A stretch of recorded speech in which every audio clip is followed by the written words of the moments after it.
We are at an amazing time in public health right now in terms of how we're looking at children.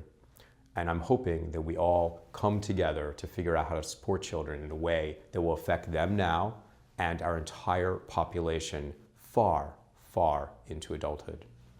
If you go back 100 years, people had 5 or 6 kids. Why? Because most of them died, and most of them died from germs. And then we conquered the germs, right? We figured out between antibiotics and between how to boil water and to pasteurize milk and how to immunize kids, we learned how to make kids survive. Then what we focused on was we focused on the psychosocial morbidities, those behaviors that were more likely to affect kids' health. And then what we did is we tried to figure out which kids were more likely to have negative behaviors. In other words, kids fall off a cliff, where should I build the fence and for whom should I build the fence? That made us do large studies to figure out which kids were broken. The answers were not surprising. The answers is you were more likely to break if you were a victim of economic, social, or racial injustice. You were more likely to break if you had an absent father. You were more likely to break if your mother had psychiatric illness. So we knew where to build the fence, but we set ourselves up for racism and for classism in public policy. Where we're at right now is we're saying, let's not let kids get to the fence. Let's figure out how to move them back from the fence. So we're looking at the social determinants that affect health. And what that means is it's not about race, it's about racism. It's not about poverty, it is about unequal distribution of resources. And what it is, more than anything else, is that it's about trauma.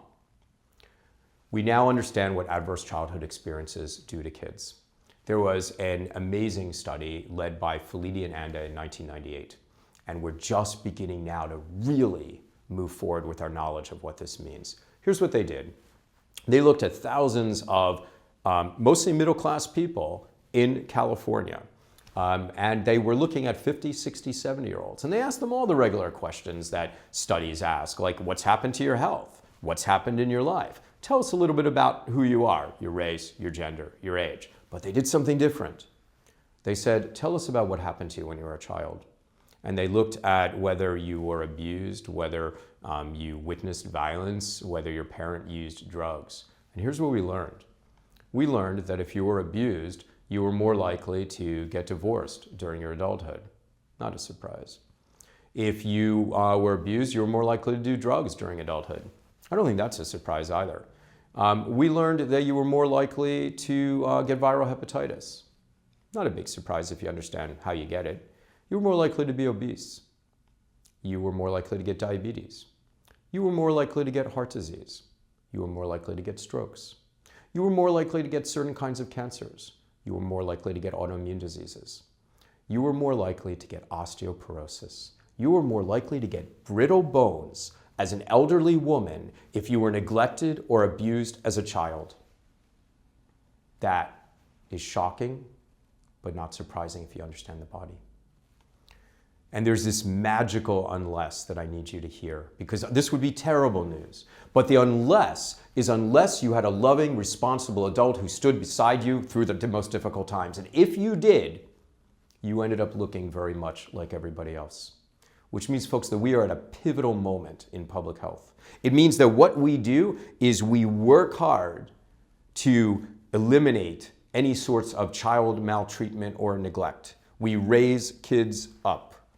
But we also raise parents to learn how to be loving and responsible and supportive. And we prepare communities how to support kids through difficult times because we believe it's going to make a difference. What do we know happens to kids? Not all kids. Many kids come through trauma just fine. But what happens to kids? What happens is their brain is more likely to become the amygdala, which is the frog brain, the reactive brain, is on fire. The cerebral cortex, which is the thinking part of the brain that kind of slows down the emotions or processes the emotions, is hurt.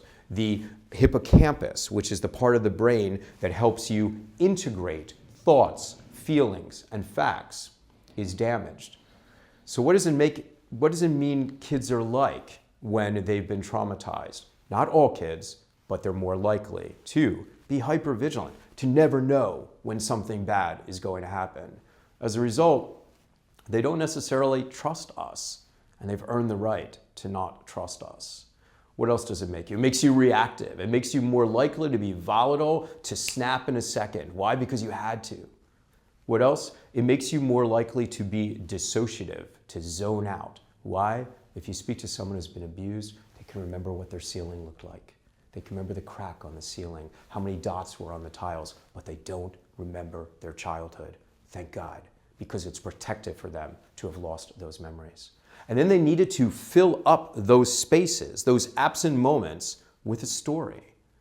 So they might be more likely to confabulate, to make up stories that might not make sense to the rest of us.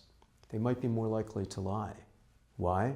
Because if your daddy comes home and he opens up the refrigerator and wants a hot dog and he says, hey, who took the last hot dog? And you said, me, daddy, and then you get thrown against the wall, you learn to say, I don't know, we're the big hairy monster. So people who have been through trauma might be more likely to be reactive. They might be more likely to lie. They might be more likely to confabulate, to make things up, to zone out, to not be aware of things, to not trust people, which means that sometimes it's really hard to work with people who have been through trauma. Because, I'm worthy of trust. I'm a sweet guy. How can you be reactive to me? We know what it's not about you. And core to being able to love people under any condition is to know what's about you and what's not about you. Core to being able to love is to be able to look at a human being with a different frame, a different lens. So that rather than looking at them with what's wrong with you, you look at them with what happened to you. Now, that doesn't mean you should say that to a kid, because it'll trigger them. But when you can calm yourself amidst any behavior by knowing something happened to the kid, it enables us to love.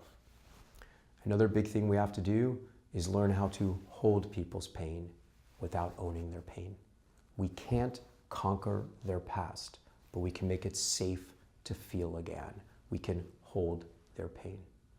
And when we do this, we learn appropriate boundaries, we learn how to protect kids, we learn how to move kids forward. I talked about what kids are like who are traumatized. And some of it doesn't sound so positive. But I'm blessed to be able to work with these kids. And let me tell you something. I don't want trauma to be just another label, just another thing that is wrong with you. What I will tell you is that the kids I work with, yeah, they may be traumatized, but by and large, they're the most sensitized human beings you're ever going to meet. These are the kids who want to repair the world. These are the kids who are frustrated by the what is and begin to think about the possibility of what ifs. If we can capture these kids at this pivotal moment in their lives and really support them in a loving and nurturing way, these are the kids who want to be our future social workers, our doctors, our nurses, our police officers. That's who our DHS workers. This is who all of my kids want to be because they've seen injustice, they've seen wrong, and they want to correct it.